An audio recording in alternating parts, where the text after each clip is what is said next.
Bien, hermanos, entonces debemos entender que a partir del capítulo 28 y capítulo 29 y parte del capítulo 30 viene a ser una especie de recordatorio, ¿no? Una especie de recordatorio para el pueblo, recordatorio entre comillas, entendamos de que ya es una nueva generación la que está recibiendo este recordatorio, pero son enseñanzas básicamente que tienen que ver con las ofrendas, los sacrificios, y más adelante en el siguiente capítulo 30 incluso va a hablar sobre los votos, pero son enseñanzas que Dios ya había dado a través de Moisés, había dado para su pueblo, pero esas enseñanzas las dio cuando estaban ellos en el monte Sinaí, antes de, ni bien habían salido de la tierra prometida, ¿no? Entonces en el primer año, por así decirlo. Pero para esta fecha en la que ellos ya se encuentran a puertas de la tierra prometida, me retracto, cuando ellos habían salido de Egipto, estaban en el monte Sinaí, meses después nada más, Dios da estas ordenanzas, entonces, en cuanto a los sacrificios, los votos y todo lo demás, en cuanto a las ofrendas, pero ahora han pasado aproximadamente 38, 39 años, ¿ya? Entonces ellos, esta nueva generación está a punto de ingresar a la tierra prometida, entonces Dios ve necesario de que esta nueva generación recuerde, ¿no? Por eso se llama recordatorio. A partir del capítulo 30 podemos llamarle recordatorio, al capítulo 28, 29 y 30 podríamos denominarle recordatorio. Entonces hoy estamos en el recordatorio parte 2. Pero no vamos a entender la parte 2 si no entendemos primero la parte 1 que está en el capítulo 28. Rápidamente, ¿qué hemos visto? En el capítulo 28 lo que hemos visto es básicamente del verso 1 al 15 vemos tres tipos de ofrendas.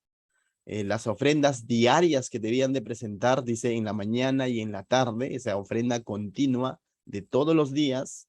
Del verso 9 al 10 vemos la ofrenda del día de reposo, es decir, cada sábado, cómo es que ellos debían de presentar una ofrenda a Dios. Y también vemos del verso 11 al 15 la ofrenda mensual. ¿Y de qué nos hablan estas ofrendas? Ciertamente son ofrendas que el pueblo tiene que llevar a Dios, pero mañana y tarde. Recuerda, que cuando Dios estableció este sistema de sacrificios, ¿correcto? Que ciertamente hoy en día ya no se practica, o sea, o al menos nosotros los cristianos gentiles no somos llamados a practicar estos sacrificios, pero básicamente cuando Dios da estas ordenanzas, estos sacrificios a su pueblo, lo que hace es dos cosas. Uno, es de que definitivamente estos sacrificios les va a ayudar al pueblo a recordar lo que Dios ha hecho por ellos. Dos, de que a través de estos sacrificios ellos van a mostrar su agradecimiento y su dependencia de Dios. Tres, de que al momento de hacer estos sacrificios ellos están en una relación continua con Dios, constantemente, porque esto involucraba no solo el sacrificio en sí, sino la actitud que el israelita tenía que tener al momento de presentar estas ofrendas. Entonces hablaba de una comunión continua con Dios. Y tres, o cuatro, quizás, estos sacrificios también están apuntando a una verdad mayor. Y esa verdad mayor lo hemos visto en el libro de Éxodo y en el libro de Levíticos, era Jesucristo, ¿no? Cada uno de estos sacrificios apuntaban a un cumplimiento mayor, es decir, apuntaban al perfecto sacrificio en la cruz de Jesucristo. Entonces, pero básicamente cuando hemos visto en este capítulo 28 del 1 al 15, el sacrificio, la ofrenda de la mañana y la tarde, la ofrenda del día de reposo que es semanal y la ofrenda mensual que debían de presentar, pues vemos, ¿no? Uno diario, otro semanal y otro mensual. 24/7, ¿no? Los 30 días de la semana, o del mes, mejor dicho, ¿no? Entonces, ¿de qué habla esto? Básicamente vemos de que estos sacrificios, por las características que nos dan, eran sacrificios costosos. ¿Por qué sacrificios costosos? Por las características que nos da. No era cualquier animalito que le sobraba, o estaba tullido, o está enfermito. Ah, entonces se lo sacrifico para Dios. No era así. Veíamos que tenía que ser, si hablamos de un cordero sin mancha, y daba ciertas características, ¿no? Y de la misma manera, las cosas con el que iban a ser acompañadas estos sacrificios, también la flor de harina y todo lo demás, tenía que ser de lo mejor, tal como Dios lo había establecido. Entonces esto habla de que era un sacrificio costoso. Además era un sacrificio continuo, en la mañana, en la tarde, semanalmente, mensualmente. Y además, ¿sabes qué? En cada uno de estos pasajes que habla de estas primeras 3 ofrendas, del verso 1 al 15, tú vas a encontrar la palabra agradable. La palabra o como ofrenda agradable a Jehová. Y ciertamente, estos sacrificios tenían que ser agradables para Dios, si no, de nada servía que sea costoso, sea todos los días, si no era de agrado para Dios. Entonces, pastor, ¿y qué tiene que ver con nosotros? Ciertamente, cuando hoy en día nosotros no somos llamados a presentar sacrificios como estos a Dios, pero sí vemos claramente en el libro de Romanos cómo es que Pablo exhorta a la iglesia, te exhorta a ti, me exhorta a mí, a que si hemos comprendido las misericordias de Dios, ¿sí? A que si hemos comprendido realmente el sacrificio de Cristo, lo que Él ha hecho por nosotros, ¿qué es lo que dice Pablo? ¿A qué nos anima? Así que, hermanos, os ruego, dice el libro de Romanos, ¿no? Que presentéis vuestros cuerpos como sacrificio vivo. Entonces, ¿qué sacrificio podemos presentar hoy día a Dios? Y cuando digo sacrificio, no es que te vayas y te degolles o... No, sino cuando dice sacrificio vivo, se está refiriendo que presentéis vuestros cuerpos, que todo nuestro ser, nosotros como individuos, como personas, si hemos comprendido el sacrificio de Cristo en la cruz, de la misma manera nosotros debemos de presentarnos ante Dios todos los días. Así como este pueblo presentaba en la mañana y en la tarde, esa misma actitud debemos de tener nosotros de pasar tiempo con Dios. El sacrificio era algo costoso. El tiempo que nosotros pasamos con Dios también tiene que ser un tiempo valioso. No puede ser un tiempo que me sobra. No puede ser un tiempo, bueno, si es que puedo, voy a pasar tiempos con Dios, sino esto habla de invertir nuestro tiempo. ¿Y requiere esfuerzo a veces? Sí. ¿A veces requiere levantarse más temprano? Sí. ¿A veces requiere acostarse más tarde? Sí. La pregunta es, si tuvieras que validar el tiempo que tú le dedicas a Dios, ¿cómo lo validarías, no? ¿Realmente está siendo un tiempo valioso el que estamos pasando con Dios? Recuerda que este sistema de sacrificios lo que hacía era establecer esa comunión con Dios. ¿Cómo está nuestra comunión con Dios hoy? Este sacrificio continuo habla de una relación. Yo no puedo decir tener una relación con alguien a quien no le hablo hace 3 años. Puedo tenerle un especial cariño y todo lo demás, pero toda relación involucra una comunicación, una comunión, lógicamente. Y si yo digo que tengo comunión con Dios, ¿cuánto tiempo le estoy dedicando a Dios? Ahora, este sacrificio tenía que ser agradable. Nuestra comunión con Dios va a ser agradable solo si es que lo hacemos con la actitud correcta y comprendiendo que es por Cristo que hoy en día tenemos una comunión con Dios. Es decir, si lo hacemos en Cristo. Si lo hacemos en nuestras fuerzas, vamos a fracasar. No vamos a dar la talla, como se dice. No se trata de abstinencia. El pasar tiempo con Dios no se trata de una terapia, sino que debemos aprender a pasar tiempos con Dios, a realmente vivir esa comunión con Dios, a realmente anhelar esa comunión con Dios. Este pueblo aprendió a través de estos sacrificios a pasar comunión con Dios. Cuando este pueblo va a comenzar a presentar estos sacrificios diarios, semanales o mensuales, lo va a comenzar a hacer de manera automática, sin sentido, sin una actitud correcta, solo por cumplir. Jehová les va a demandar a través del profeta Isaías, por ejemplo, cuando le dice, estoy hastiado de sus sacrificios. Y el pueblo pudo haber dicho, pero ¿no es lo que tú habías pedido? Sí, pero Dios lo que le está diciendo, estoy hastiado, o sea, aborrezco sus sacrificios. ¿Entiendes? Sacrificios no quiero, les va a decir. Pero lo que Dios estaba buscando era un corazón contrito y humillado. A veces decimos que nos estamos sacrificando por el Señor, pero va a depender mucho con qué actitud lo estamos haciendo.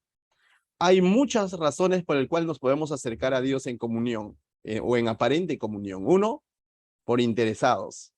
¿Has visto el típico hijo que de pronto va y le dice, papá, mamá, qué bonita que estás hoy? Y tú sabes que dentro de un rato te va a pedir algo. No, entonces ese es un cariño fingido, ¿no? Interesado.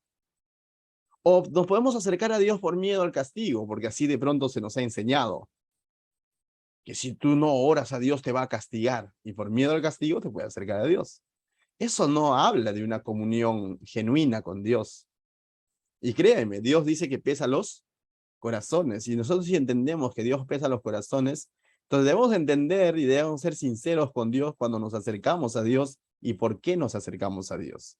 Si es por un interés, si es por un miedo, o es porque realmente hemos aprendido a andar en comunión con Dios. ¿Andarán dos si no estuvieran de acuerdo? Es tranca, ¿no? Que anden dos si no están de acuerdo. Nosotros tenemos dos alumnitos que son gemelos y se parecen bastante, pero en su caminar nos damos cuenta que entre ellos no están de acuerdo, porque viven en la misma casa, estudian en el mismo colegio, en el mismo salón, pero cada vez que con Sofía y nos venimos del colegio, los vemos a uno caminando una cuadra después y el otro una cuadra más adelante, ¿no? Y siempre sobreparamos y decimos, ¡hey, tu hermano! ¿No? Entonces, a veces el cristiano camina así con Dios, ¿no? O sea, dice, sí creo en Dios, pero camina lejos de Dios. ¿Sabes por qué? ¿Sabes por qué sucede eso? Porque no está de acuerdo con Dios. Esa es fe. Fe es estar de acuerdo con Dios, creerle a Dios que lo que Él ha dicho, así será. Que lo que Él demanda, hay que obedecerlo. Que lo que Él dice, eso es cierto y eso es lo que determina mi vida. Pero si yo digo, creo en Dios, creo en la existencia de Dios quizás, pero si yo no le creo a Dios, entonces no estoy de acuerdo con Dios. ¿Cuánta razón tenía entonces el escritor cuando dice, no, andarán dos si no estuvieran de acuerdo? Imposible. Hemos escuchado quizás que Enoc caminó con Dios. Ese camino es que Enoc estaba de acuerdo a la voluntad de Dios. Le creyó a Dios. Por eso está en la galería de la fe, de los héroes de la fe, porque le creyó a Dios. ¿Cómo estás caminando tu vida? Bien, nos hemos detenido un buen rato en esto, ¿no? Y estamos haciendo solo la introducción. Bien, ahora en el capítulo 28, a partir del verso 16 al 31, vemos básicamente dos tipos de ofrendas, pero ya no son ofrendas ordinarias, por así decirlo. Las ofrendas ordinarias eran las que eran diarias, las que eran los días de reposo semanalmente y las que eran mensualmente. A partir del verso 16 del capítulo 28 vemos, por ejemplo, del 16 al 25 vemos las ofrendas por la Pascua, que les recordaban la Pascua. Entonces era una ofrenda solemne, que se hacía así, una fecha determinada del año. Algunos lo conocen como ofrenda estacional, es decir, cierta fecha del año. ¿Por qué? Porque apuntaba y les recordaba una verdad. ¿Y qué es lo que le recordaba al pueblo, por ejemplo, las ofrendas por la Pascua? ¿Qué es lo que le recordaba? Básicamente les recordaba cómo es que Dios había pasado por alto su juicio sobre las casas de los hijos de Israel cuando ellos estaban en Egipto, ¿no? Cómo es que de pronto ellos pintaron los dinteles de sus casas con la sangre de un cordero y fueron librados de la ira de Dios. Entonces vemos ahí cómo Dios pasó su juicio, murieron los primogénitos de Egipto, pero hubo misericordia con los primogénitos de Israel. Y eso básicamente le recordaba al pueblo de Israel cómo es que Dios había pasado por alto, eso significa pasaj, o pesaj, ¿no? Significa pasar por alto el juicio de Dios. Nosotros como cristianos sabemos que Cristo es nuestra Pascua, porque en la cruz, cuando Cristo fue a la cruz, Él estaba pintando los dinteles de nuestro corazón con su sangre preciosa. Y Él cargó el juicio de Dios que nos debía de caer a nosotros, pero Él cargó, asumió la ira de Dios por nosotros, de tal manera que nosotros ya hemos sido juzgados en Cristo y hemos sido hallados vivos. ¿Por algo extraordinario que hayamos hecho? No, simplemente porque hemos confesado que su sangre preciosa nos ha redimido, ha pagado por nuestros pecados, ¿no? Entonces, Jesucristo es nuestra Pascua. Entonces, esta fiesta al pueblo lo declaraba, o al pueblo le recordaba el juicio de Dios y cómo es que Dios había tenido misericordia con ellos. ¿Y a nosotros qué nos debe recordar? Lo mismo, ¿no? El juicio de Dios en el sacrificio de Cristo, pero la misericordia de Dios también en el mismo sacrificio de Cristo y cómo nosotros en Cristo hemos sido declarados justos. Pero ¿para qué necesitamos para eso? Creer en Él. Amén. Del verso 26 al 31 habla sobre las ofrendas de la fiesta de las semanas, también conocida como las ofrendas de las primicias, ¿correcto? Entonces, ¿esto qué le recordaba al pueblo? La fiesta de las primicias básicamente era la primera cosecha que ellos tenían, la primera cosecha, lo mejor de la primera cosecha, se lo dedicaban a Dios. Pero esto fue dada como una promesa cuando ellos estaban en el desierto, cuando todavía no había cosecha. Pero una vez que ellos lleguen a la tierra prometida, van a comenzar a practicar esta fiesta de las primicias. La primera cosecha de las tierras que Dios le va a dar, se lo van a dedicar a Dios. Reconociendo que, básicamente reconociendo y recordando la provisión de Dios, cómo es que Dios les ha cumplido con su promesa, cómo es que Dios va a proveerles de todo lo necesario en esa tierra que fluye leche y miel. Ahora, eso es lo que le recordaba al pueblo de Israel. Pero ¿a qué apuntaba realmente esta fiesta? Apuntaba a la verdadera provisión de Dios, ¿no? Y yo te pregunto, ¿cuál es la verdadera provisión de Dios? Con esto yo no quiero decir que el sol será provisión, es provisión. El trabajo que tienes es provisión de parte de Dios, es provisión. El aire es provisión, es provisión. La comida de todos los días es provisión. Pero hay una mayor provisión. ¿Quién será la mesa mayor provisión? Y eso lo resumimos con una sola palabra, Cristo. Y es interesante, ¿sabes por qué? Y me encanta cómo la Biblia ha plasmado a Cristo como la provisión desde el Antiguo Testamento. Dice que cuando Abraham estaba a punto de sacrificar a su hijo Isaac, ¿se acuerdan? Estaba ahí, ¿no? Para a punto de sacrificarle. Hay una voz que le dice a Abraham, no lo hagas, ¿no? Y es interesante, dice, Dios se proveerá sacrificio. Mira este detalle, búscalo, está en el libro de Génesis. No dice Dios proveerá o que Dios provee, sino dice Dios se proveerá. Y cuando dice Dios se proveerá, ¿qué significa? Él se va a proveer como sacrificio. Y ese cumplimiento lo vemos en Cristo, cuando dice, a mí la vida no me la quitan y yo la doy. Eso lo vemos en Filipenses 2, cuando dice que Él no se aferró el ser igual a Dios, sino se despojó y se hizo semejante a ti y a mí. Es decir, se hizo cordero y fue a la cruz. Entonces, qué interesante, ¿no? Entonces, eso de Abraham que te he comentado está en Génesis capítulo 22, verso 8 aproximadamente. Anótalo y compruébalo. Dios se proveerá sacrificio o Dios se proveerá cordero. Y más adelante Juan el Bautista llamaría a Jesús como el cordero de Dios que quita el pecado del mundo. Entonces, si al pueblo de Israel esta fiesta de las primicias le recordaba la provisión de Dios, ¿a nosotros qué nos debe de recordar? La verdadera provisión de Dios que es Cristo Jesús y que con él viene salvación, vida eterna, justificación y todo lo demás. Amén. Hasta familia feliz, pero en Cristo. Bien, entonces de eso ha tratado el capítulo 28. El capítulo 29 va a continuar nombrándonos o mencionándonos más fiestas solemnes o más ofrendas en fiestas solemnes, como hemos visto el de la Pascua, hemos visto el de las primicias, y mira el verso 1 al 6, vamos a ver otra ofrenda que tiene que ver con la fiesta de las trompetas. Por eso es que he hecho el repaso, ¿correcto? Porque a partir del verso 16 del capítulo 28 comienza a narrar estas ofrendas solemnes. Hemos visto ya la Pascua, hemos visto las primicias y ahora mira lo que dice del versos 1 al 6. Vamos a leerlo, dice. Y el séptimo mes, el primero del mes, tendréis santa convocación. Tendréis santa convocación. Y esta santa convocación es que alguien nos va a convocar o alguien convocaba al pueblo y esta convocatoria era santa, era única. La palabra santa significa diferente, único, distinto, apartado, diferente a los demás. Entonces dice, tendréis santa convocación, ninguna obra de siervo haréis, os será día de sonar ¿qué dice? Las trompetas.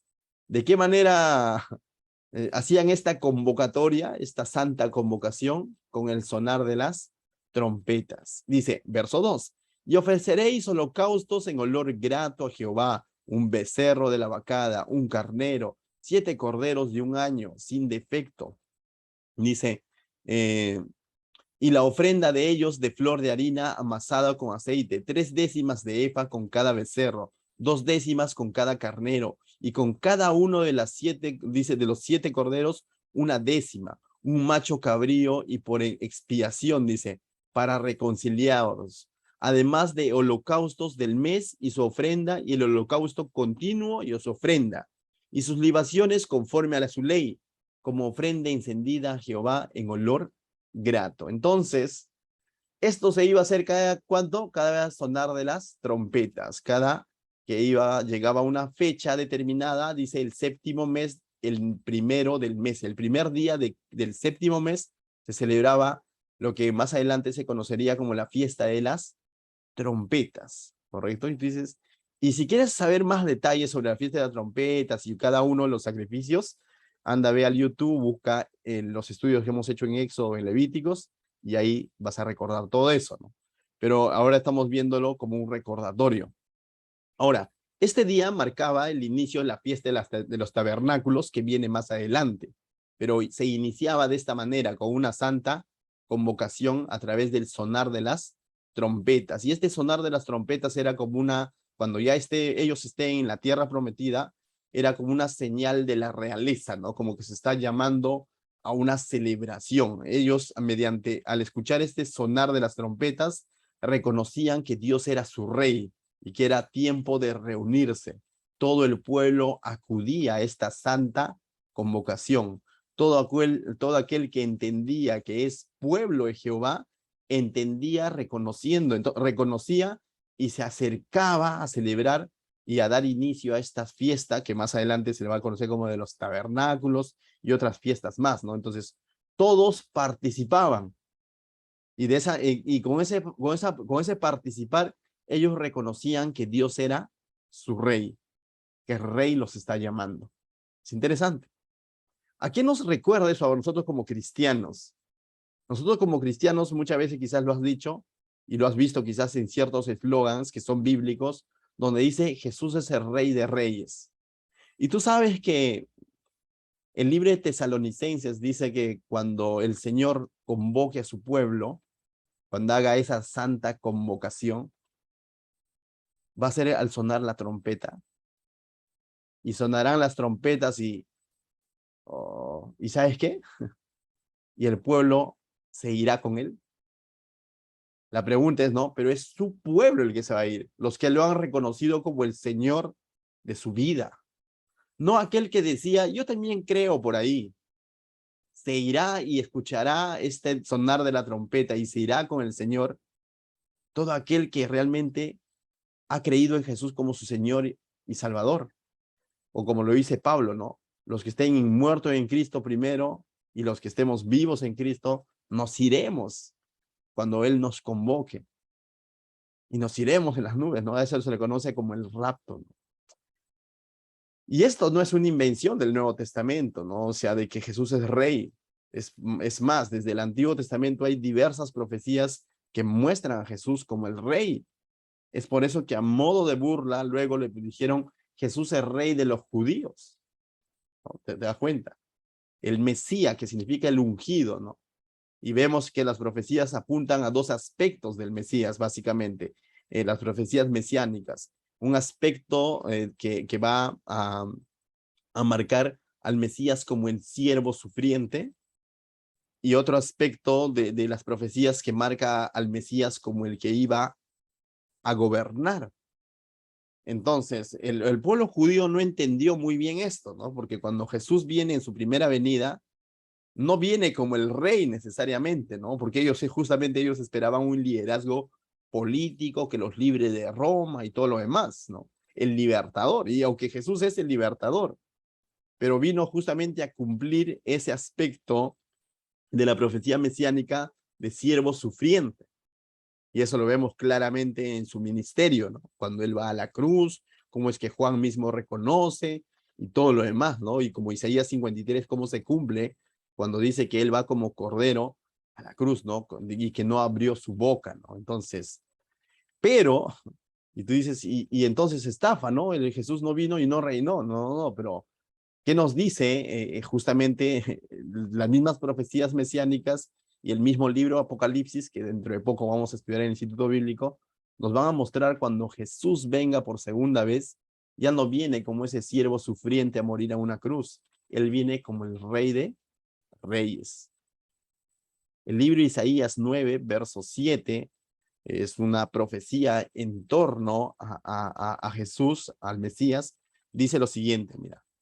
Lo dilatado de su imperio y la paz no tendrá límite sobre el trono de David y sobre su reino, dice, y es interesante. Isaías fue escrito después, años después, David ya había muerto. O sea, David es el segundo rey de Israel, o el primero, en todo caso, conforme a la voluntad de Dios. Después de él va a haber un tiempo de los reyes, donde estos reyes se van a chuequear.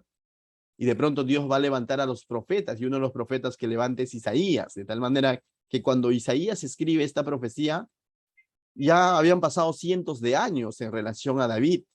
Pero mira lo que dice Isaías en torno a ello, ¿no? Dice, lo dilatado de su imperio y la paz no tendrá, dice, y la paz no tendrá límite sobre el trono de David, dice, o sea, de la descendencia del reinado de David está hablando, ¿no?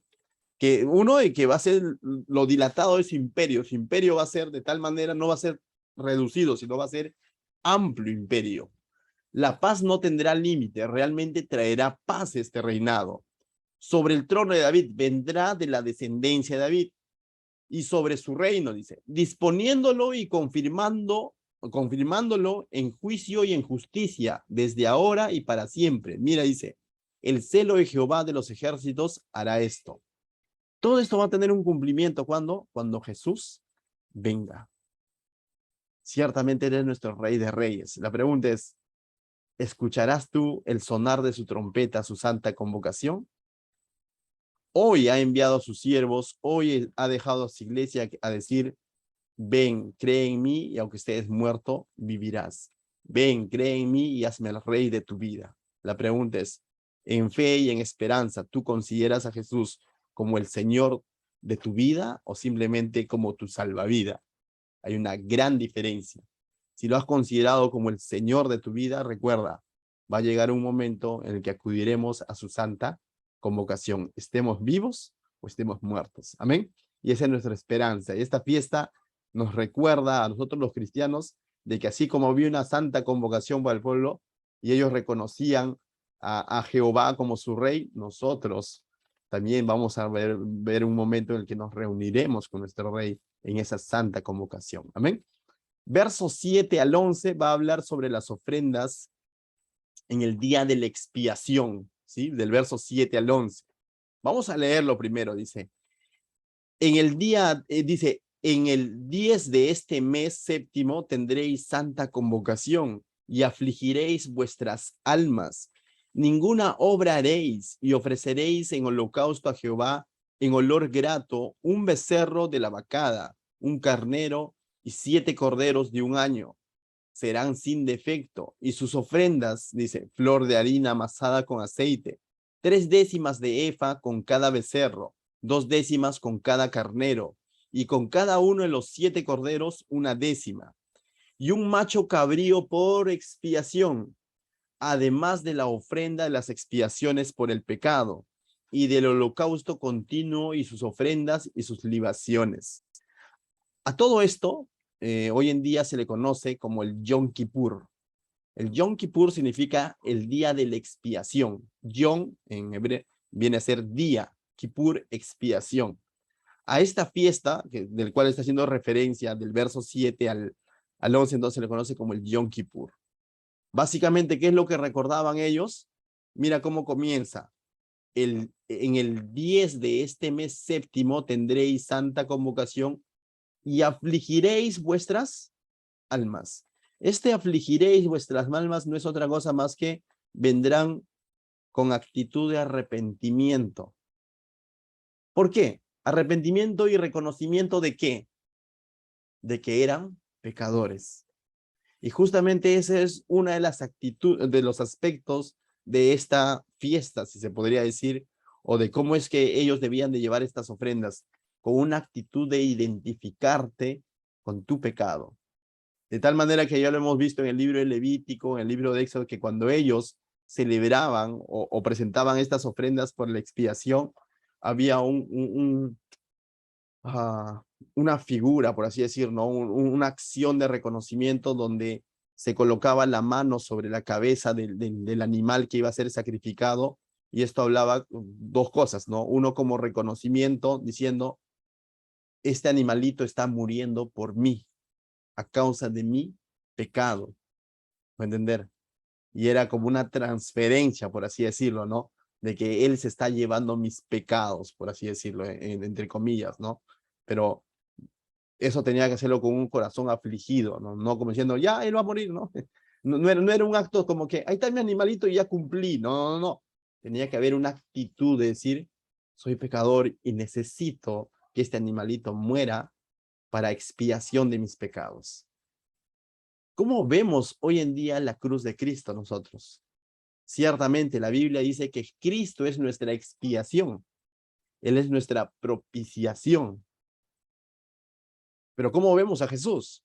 Lamentablemente, el creyente, algunos, no todos, o el ser humano, ve a Jesús como ese Dios bueno, como ese Dios proveedor, ese Dios que me va a sacar de la ruina financiera, como ese Dios que de pronto me va a sanar, pero hemos dejado de ver a Cristo como ese sacrificio que Él perfecto a causa de nuestro pecado. He ahí la importancia de venir con un corazón genuino, sincero, y presentarnos en la Santa Cena poniéndonos a cuentas con nuestro Dios, porque es un buen momento para reconocer que somos campeones en Cristo, para reconocer que somos hijos de Dios, el dueño del oro y la plata, o para reconocer que somos pecadores y que cuando se partió su cuerpo fue por nosotros y que cuando se derramó su sangre fue por nosotros.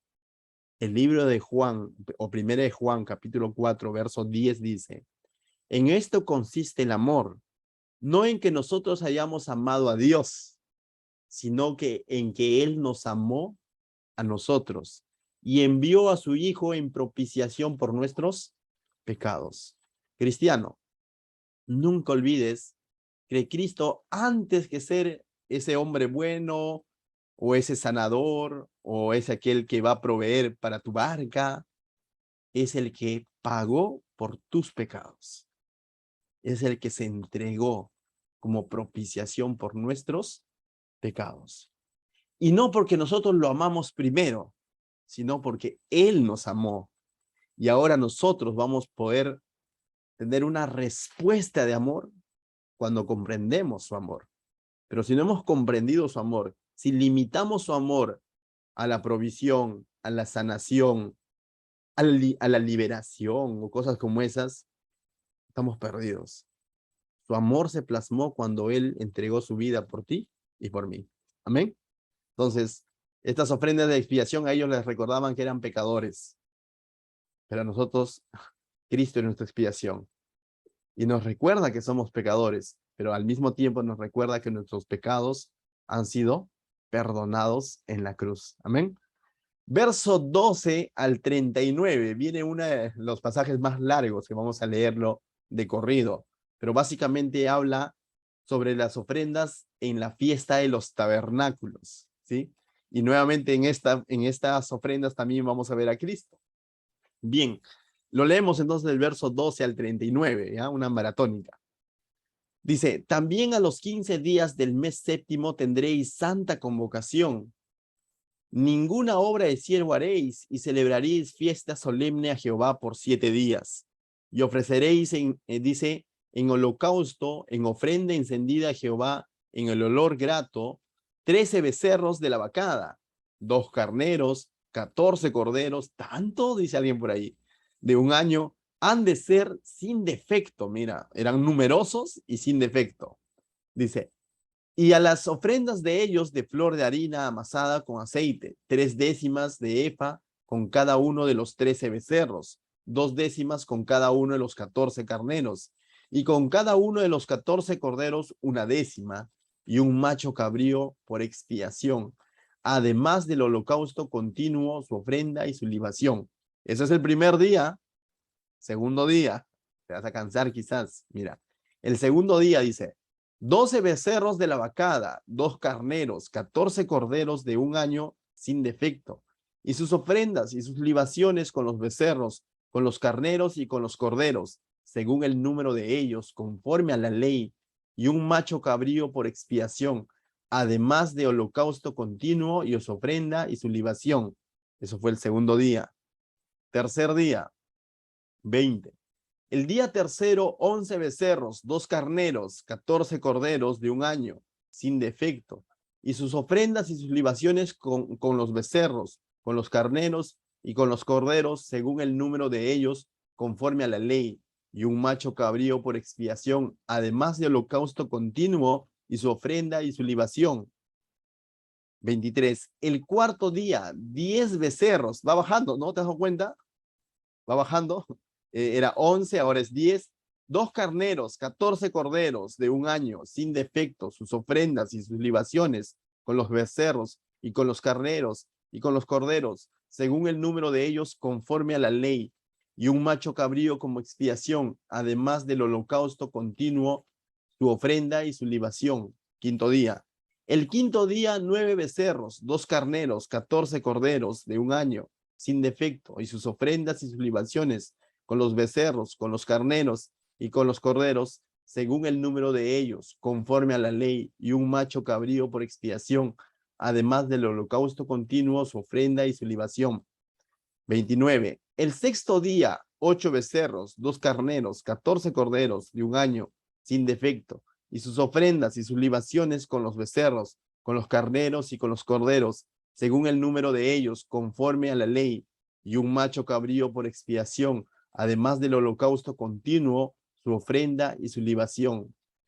32. El séptimo día, 7 becerros, 2 carneros, 14 corderos de 1 año, sin defecto, y sus ofrendas y sus libaciones con los becerros, con los carneros y con los corderos, según el número de ellos, conforme a la ley, y un macho cabrío por expiación, además del holocausto continuo, con su ofrenda y su libación. El octavo día tendréis solemnidad, ninguna obra de siervo haréis, y ofreceréis en holocausto, en ofrenda encendida, en olor grato a Jehová, un becerro, un carnero, 7 corderos de 1 año, sin defecto. Sus ofrendas y sus libaciones con el becerro, con el carnero y con los corderos, según el número de ellos, conforme a la ley, y un macho cabrío por expiación, además del holocausto continuo, con su ofrenda y su libación. Verso 39 dice: estas cosas ofreceréis a Jehová en vuestras fiestas solemnes, además de vuestros votos y vuestras ofrendas voluntarias para vuestros holocaustos, y para vuestras ofrendas, y para vuestras libaciones, y para vuestras ofrendas de paz. Bien, te doy un detalle que no está aquí, lo puedes ver luego en Levítico. Esta fiesta, que duraba prácticamente 8 días, por lo que hemos visto, se le conoce como la fiesta de los tabernáculos. ¿Sabes qué es lo que hacía el pueblo? Ya estando en la tierra prometida, ¿cómo es que vivieron ellos en el desierto? En tiendas, ¿no es cierto? ¿Y qué venían a hacer tiendas? Las tiendas venían a hacer sus casitas, por así decirlo, sus tiendas, bueno, el lugar donde ellos pernoctaban o vivían, pero eran movibles, como hoy en día podríamos decir tu carpa, ¿no? O sea, estaban de mochileros y así vivían en el desierto, ¿no? ¿Por qué vivían así en el desierto? Pregunto, ¿porque la voluntad de Dios era de que ellos vivan en el desierto? No. El plan de Dios era sacarlos de Egipto, llevarlos a la tierra prometida. Ahora, que por incredulidad, quejas, ellos hayan prolongado ese tiempo a 40 años es distinto. Pero ellos sabían muy bien que Dios les estaba prometiendo la tierra prometida. De tal manera que la manera como ellos vivieron en el desierto fue entendiendo que están de pasada en el desierto, ¿no? Están de paso, ¿no? O sea, no que se van a quedar a vivir ahí, para toda la vida. Entonces, la fiesta de los tabernáculos, ya estando ellos en la tierra prometida, básicamente, fuera de sus casas ya estables, ellos sacaban y armaban ramadas o tiendas, y durante el tiempo que duraba estas fiestas, donde hemos visto esta serie de ofrendas que se presentaban, ellos básicamente vivían en esas tiendas, ya teniendo una casa. Es como que tenemos aquí nuestra casa, ¿no? Nosotros, y de pronto armo una ramada fuera de mi casa, una tienda, ¿no? O sea, y de pronto durante el tiempo que dure esa fiesta vivo ahí, almuerzo ahí, tomo desayuno ahí, duermo ahí, y de esa manera ellos recordaban cómo es que Dios les había provisto un techo, lógicamente, en el desierto, pero sobre todo ellos recordaban que el tiempo en el desierto solamente era un tiempo de pasada, que Dios no los había sacado para vivir en el desierto. Ahora, ¿y qué nos enseña a nosotros todo esto? Y de pasada, ¿qué le enseña al mismo pueblo de Israel? No sé si te acuerdas, hay un pasaje en Juan capítulo 4, si puedes lo buscas, verso 1 en adelante. Jesús, cuando está hablando de cuando él se va a ir a la casa de su padre, dice, ¿no? En la casa de mi padre, verso 2, si no me equivoco, dice, ¿no? En la casa de mi padre muchas moradas hay, y si así no fuera, dice, yo les hubiera dicho, dice, ¿no? Pero luego dice, pues voy a preparar lugar para vosotros. Esto encierra una gran verdad. Cuando Jesús está diciendo que en la casa de su padre muchas moradas hay y que él está yendo a preparar lugar para nosotros, ¿qué nos está diciendo? ¿Que nuestro final está aquí en la tierra? No. Aquí en la tierra estamos de pasada. Por eso que él lo ha dicho, somos de este mundo, pero ya no somos, ya no es, digo, estamos en este mundo, pero no somos de este mundo. Nuestra ciudadanía no está aquí. Dice, nuestra ciudadanía está en el reino de los cielos. Y nosotros debemos de vivir con una actitud similar, ¿no? De que nuestro destino no es el desierto. Nuestro destino es estar allá en el lugar eterno con el Señor. Ahí reposaremos del todo, porque estaremos en la presencia de Dios. Pero el ser humano, ¿cómo vive la vida? El ser humano vive la vida con los ojos puestos en la tierra, ¿no? En las posesiones, pensando que lo que tenemos aquí va a durar 1000 años o 3000 años, ¿no? Y el ser humano se olvida de que realmente nuestra morada no está aquí, sino está allá. Jesús se ha ido a preparar esa morada. ¿Me dejo entender? Y esa debe ser nuestra esperanza, ¿no? Va a llegar un momento en el que nosotros nos iremos con Él. ¿Cómo comenzaba la fiesta de los tabernáculos? Con el sonar de las trompetas, ¿no es cierto? El primer día. Y esa era la santa convocación y comenzaba toda esta fiesta de los tabernáculos. ¿Cómo comenzará y se comenzará a hacer, por así decirlo, cómo se dará el cumplimiento a ese momento en el que nos iremos con el Señor? Con el sonar de la trompeta, con esa santa convocación. Nos iremos para estar con nuestro Señor y ciertamente ya no viviremos en esperanza, porque ahora esperamos por fe, sino viviremos en certeza con Él, ¿no? Allá. Recuerda, Cristo va a venir, ¿por quién? Por su iglesia, va a venir por ti y por mí. Y esa debe ser nuestra actitud, entonces, ante las situaciones que podamos vivir aquí en la tierra. Mientras tanto, entonces, ¿qué? ¿Nos relajamos y decir, bueno, me relajo hasta que Jesús venga? No. Mientras tanto, tenemos la gran comisión. Mientras tanto, estamos aquí con una finalidad. ¿Cuál es esa finalidad? Dar testimonio de Cristo a todo aquel que aún no ha creído en Cristo. Traer esa misma esperanza que Cristo ha traído en nuestra vida, nosotros publicarla, anunciarla, comenzando desde nuestra Jerusalén, comenzando desde nuestra casa y terminando, bueno, hasta los enemigos. Entonces, mis hermanos, verso 40, mira lo que dice. Y Moisés dijo a los hijos de Israel conforme a todo lo que Jehová le había mandado. Moisés fue obediente al manifestar, al transmitir estas ordenanzas al pueblo. Ahora, que el pueblo haya sido obediente es otra historia. Y en esto hay una enseñanza. Nosotros, como iglesia, como cristianos, no como pastor, no como predicador, sino todos, como cristianos, seamos obedientes en dar el mensaje de Dios completo, tal como está escrito, sin agregarle ni quitarle. Seamos obedientes de dar ese mensaje de Dios conforme a todo lo que Dios dice en su palabra. Y ahí estaremos siendo obedientes con Dios. Que lo crean, no lo crean, lo cumplan, no lo cumplan, obedezcan o no obedezcan, es un asunto de la persona con Dios. Pero ¿sabes qué, hermano? Tú cumple con dar testimonio de Dios. Amén. ¿Qué tal si oramos ahí en nuestros lugares? Padre, te doy gracias, Señor, esta noche por tu palabra, Señor, que nos recuerda verdades, Señor, que tú has cumplido, Señor. Tú eres nuestra Pascua, tú fuiste el que se sacrificó por nuestros pecados y en ti encontramos misericordia, Señor. Tú eres nuestra primicia, del que nos recuerda, Señor, tú la verdadera provisión, Señor. Tú te entregaste por nosotros.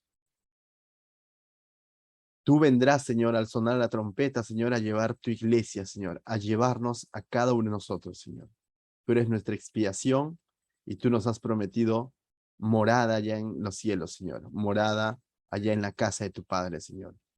Y por eso y muchas otras cosas más, Señor, nosotros seguimos reafirmando nuestra fe en ti, Señor. En el nombre de Jesús, amén.